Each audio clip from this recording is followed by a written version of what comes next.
Hi, everybody. Welcome to Conversations with Calvin's We, the species. It's Monday, August 16th, and I'm going to do a little bit of a sizzle reel to introduce DAVRON KARIMOV.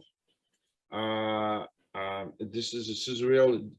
DAVRON is such a glowing example of Gen Z because he's right smack in the middle of Gen Z. So all you Gen Z folks out there, take notice. He's done some amazing things. He's defied a lot of the rules that we kind of assume, and he's gone on to start a very successful business after leaving college. And we're going to tap in to that energy and his spirit and his knowledge and his stubbornness to succeed.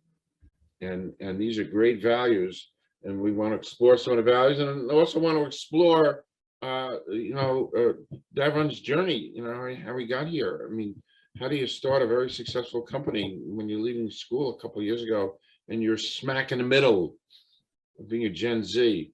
So that's the sizzle reel part of this. It's a great story. You all can learn a lot from this. I certainly did. So, and the other thing, part of the sizzle reel is, this is my 88th interview, and about 40% of them have been with Gen Z because it's my own personal commitment that it's their world that they're inheriting from us, and they need, and we should support them so much in so many different ways, and not regarding the fact that I taught at Rutgers University a couple of years ago, Gen Z. It's part of my commitment to put Gen Z and support and learn and grow.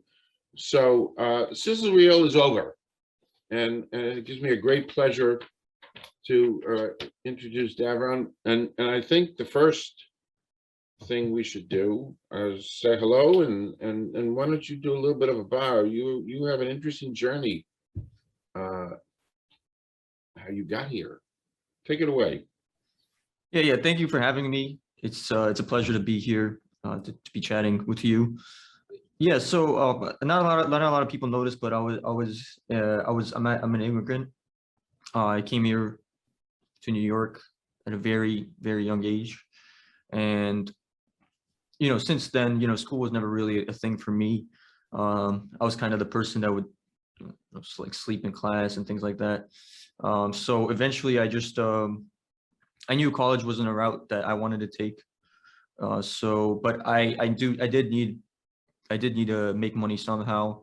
There was things that I had to pay for, especially for the college that I didn't go to. They still wanted me to pay for it, even though I didn't even, it's kind of like one of those things. But so I found a job. I found a job working in commercial finance, and ever since I saw like the potential that I had, I just ran with it. And a buddy of mine that had a tech background, he had experience building tech companies. He suggested that I could do this on my own and possibly make more profit for myself.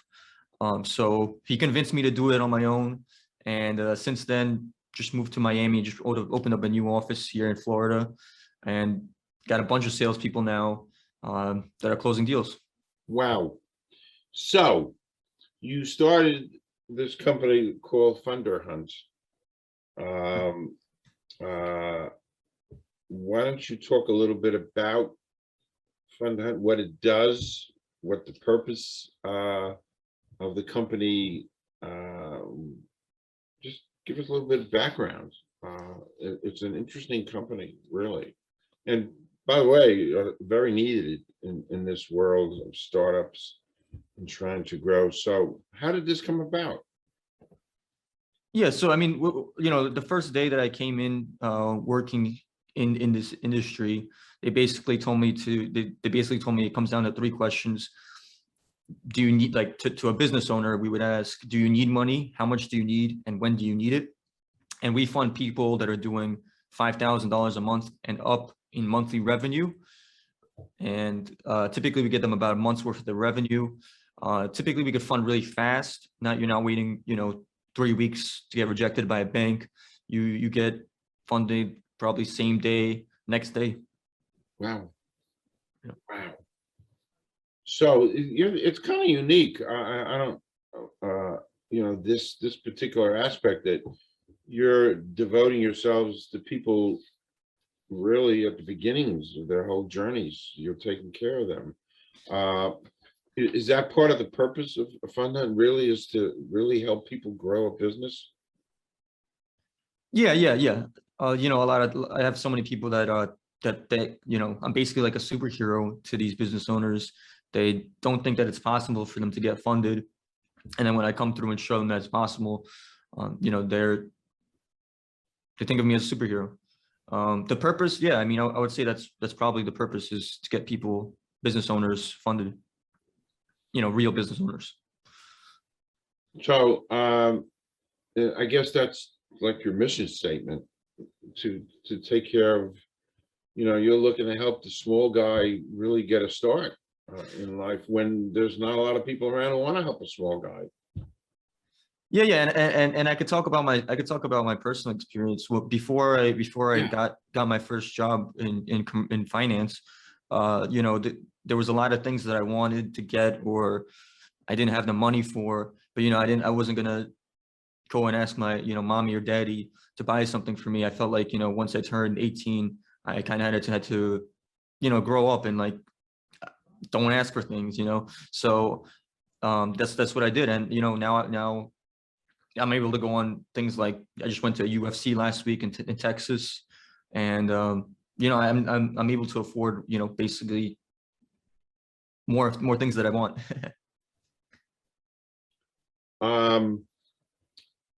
In reading up on your background, you have an interesting business philosophy, and I like it. Probably more people should have that. But basically, and you put it into very raw terms, don't screw anybody over. That's your business philosophy, correct? Absolutely. I mean, especially in such a cutthroat industry like sales, you want to trust the people that you're working with. And it seems like all the time, anyone I'm talking to that's familiar with this industry, they always have something negative to say about somebody else. And it's like, no matter who you say, like they're always going to find something to say about them. Like, oh, don't work with them, they're going to steal your deals, things like that. But I just try to keep it clean and honest. So there's another aspect about getting money right. Make people making the right kind of investments, people with the right kind of assets. Can you shed some light on that? With that, in other words, you really want to match up getting funds with people who have certain needs to start a business up. Am I making sense? Yeah, I mean, at any point in your business, there's going to be a point in time where you need capital. Okay, no matter what your company is or what industry you're in, there's always going to be a point. And what we're doing is we're just trying to make it, our capital sources are available whenever you need it. And this kind of capital is huge, because you could use it for literally any business need. We're not going to tell you what to spend the money on, and it's unsecured. So you could use it on payroll, marketing, equipment, expansion, things like that. Okay. And it comes through really quick. Now this thought just came to me. The thought is, you're kind of like Shark Tank in a way, aren't you? Do you watch that TV show? Yeah, Shark Tank. That's a very, very good example and a way to put it. Just sitting here listening to you, kind of digesting. You're really like a Shark Tank. So let me ask you, if somebody comes to you for money, and you look at their business plan and you study it, And do you make the determination whether it's feasible or not feasible? So you would be somewhat discriminatory in wanting to take somebody on, correct? Yeah. I mean, we definitely look at things like financials. You know, a person that kind of mentored me in this business when I was starting out, they told me that there has to be something good about the file, right? So whether it's the industry, whether it's the revenue, you know, you guys doing millions of dollars a year in annual revenue, or they have a really good credit score, like something has to be good. It can't just be all negatives. You know, we can't, not to put this the wrong way, but we can't fund broke people. We can't, you know, Right. you know, let me explain. My favorite type of merchants to fund are people that buy inventory all the time, and you know, closer to the end of the month, they could be running low on cash, and they won't have enough capital to, you know, make payroll or something like that. That's where we come in the best, because you know you have receivables coming in, you know you're gonna have income coming in. Let's just bridge you until you get your receivables, which sometimes comes in 30, 60, 90 days out. Okay. So you're so much more flexible. You're so much more human than a bank. Oh yeah. Yeah, a bank is going to want to know your whole life story. They're going to want to see 3 years of tax returns. No, we don't ask for that much. And you actually are so much more responsive than a bank, and your turnaround time is much quicker than a bank. Yeah. You come on our website. Typically we could get you an approval within a few hours. You know. Wow. I mean, that's a wow. I mean, banks could take like half a year. It could be snowing in Florida by the time you get, you know, a thing from a bank. It is what it is. So, you know, the more, it's funny, Devin, the more I listen and absorbing, you know, this is good stuff, what you're doing. It really is good stuff. It's almost kind of like, well, more people really need to know, because you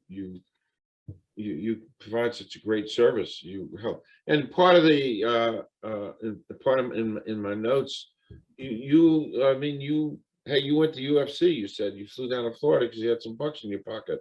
So you're affording people a better life, aren't you? Yeah. I mean that's my goal. With anybody that comes in, is to create a, you know, prosperous and you know, financially, you know, get them to get them to their goals, even though they're you know working here.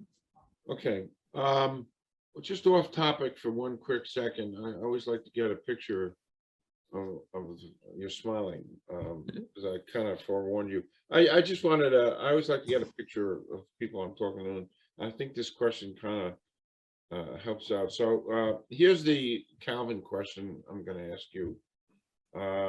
Excluding family or friends, somebody you'd like, living or dead, somebody you'd like to spend a day with.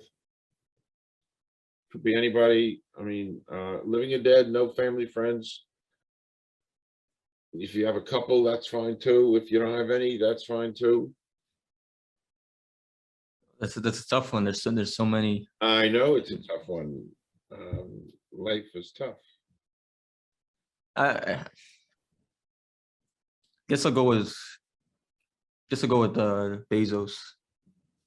You know, Okay, I like that. richest person. Yeah, I like that. He's a fascinating, he's a really fascinating guy. And actually, if time was juxtapositioned, he might have come to you at the beginning when he was selling books out of his garage. And it wasn't that long ago. That's what amazes me. You know, I'm older than you, and I've watched businesses grow. And you know, listen, I saw Facebook at the beginning. And I talk about Facebook all the time these days, how it began on a Harvard campus, and it was just a Harvard campus thing. And the power in our day and age of taking a business like Bezos or Facebook or Bill Gates and putting it into the stratosphere beyond comprehension, which is it's a great message for you and FunderHunt, because things can beyond your wildest dreams. And I think you're doing a wonderful service by helping people explore their wildest dreams and giving them the opportunity. It's good stuff. It really is. I wish you would tell that to Bloomberg News. Well, I hope they hear it.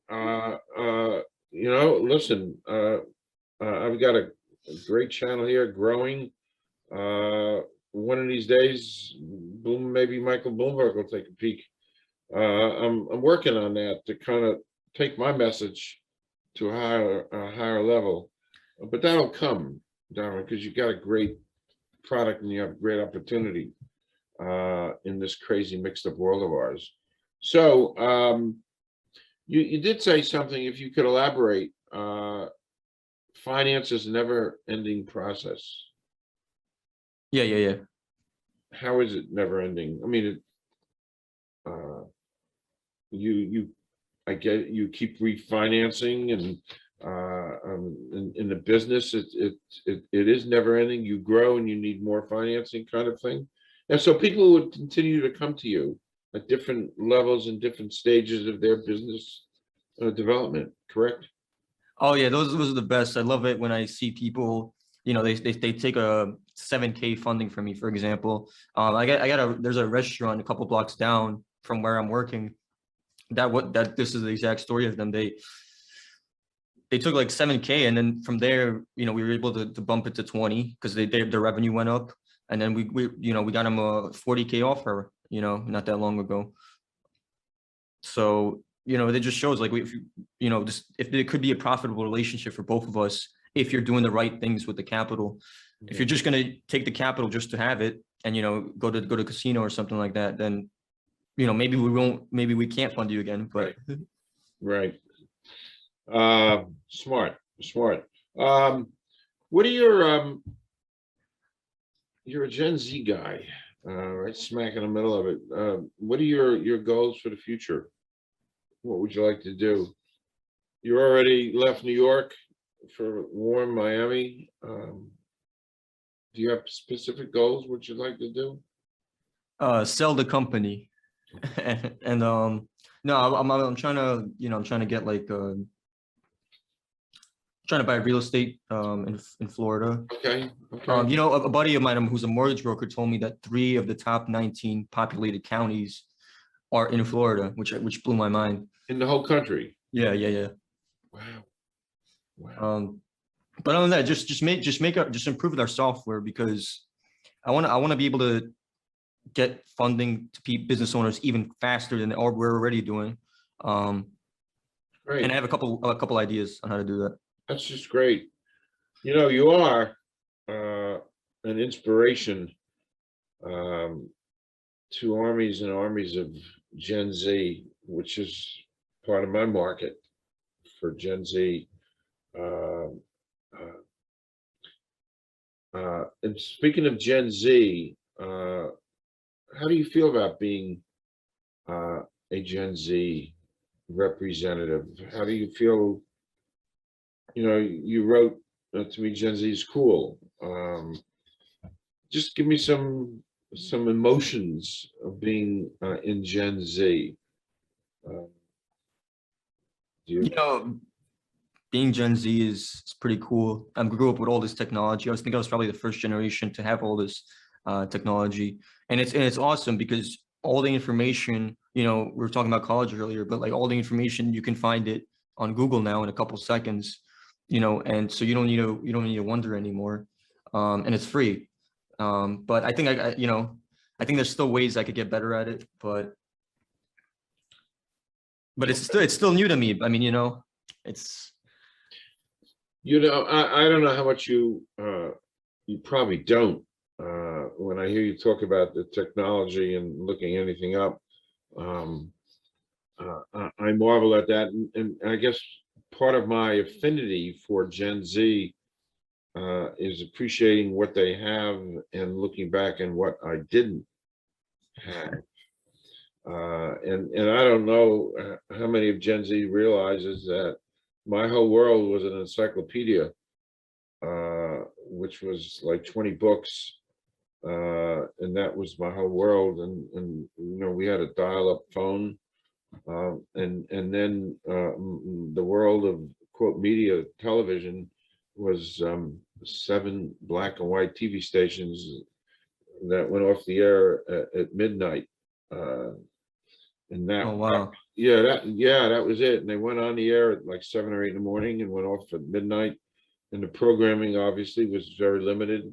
A couple of shows, some news, and that was my world. So the whole aspect of information. So it's almost incomprehensible.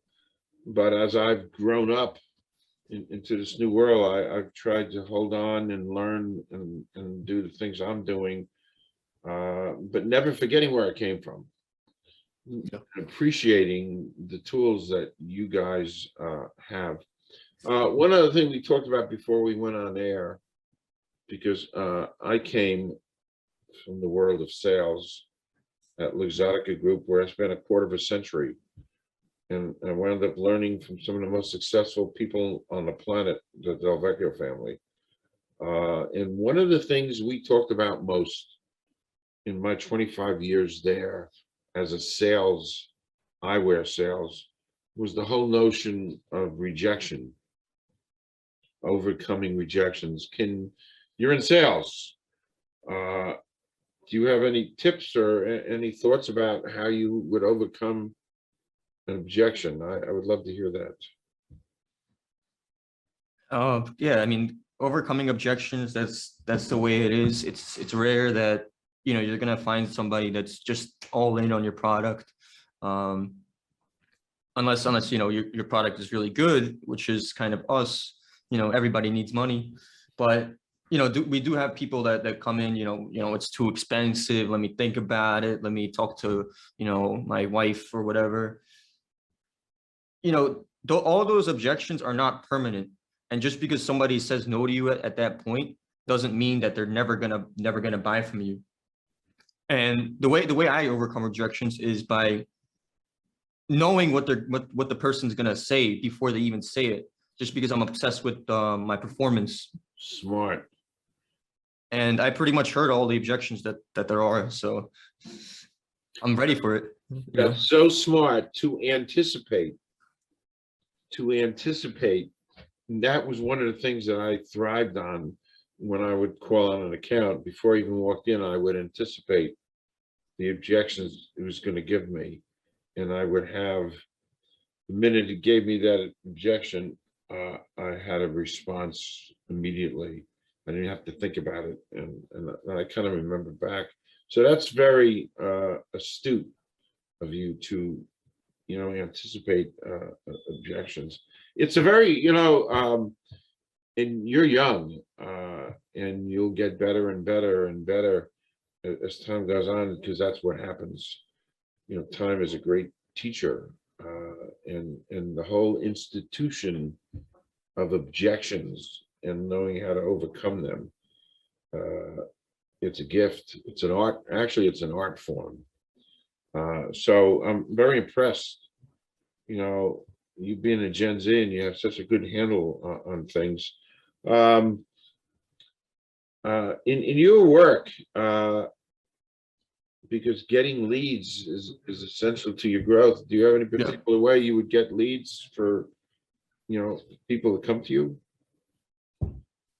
Yeah, and I'll just say this. I mean, like, you know, someone that's just coming into sales, they might think it's like greasy or slimy to being a salesperson, but I mean, once you master it, like you could just have a, you know, like me, I'm very casual in the way I speak. I'm very laid back, and you could just be yourself. You know, you be your own personality. But you got to upgrade to that level. You know. But the way I get leads, and the way we have been getting our leads is we typically buy lists from vendors, you know, potential business owners, people that have been looking for funding in the past. And, you know, we call, typically our sales guys have to make like 300 calls a day. But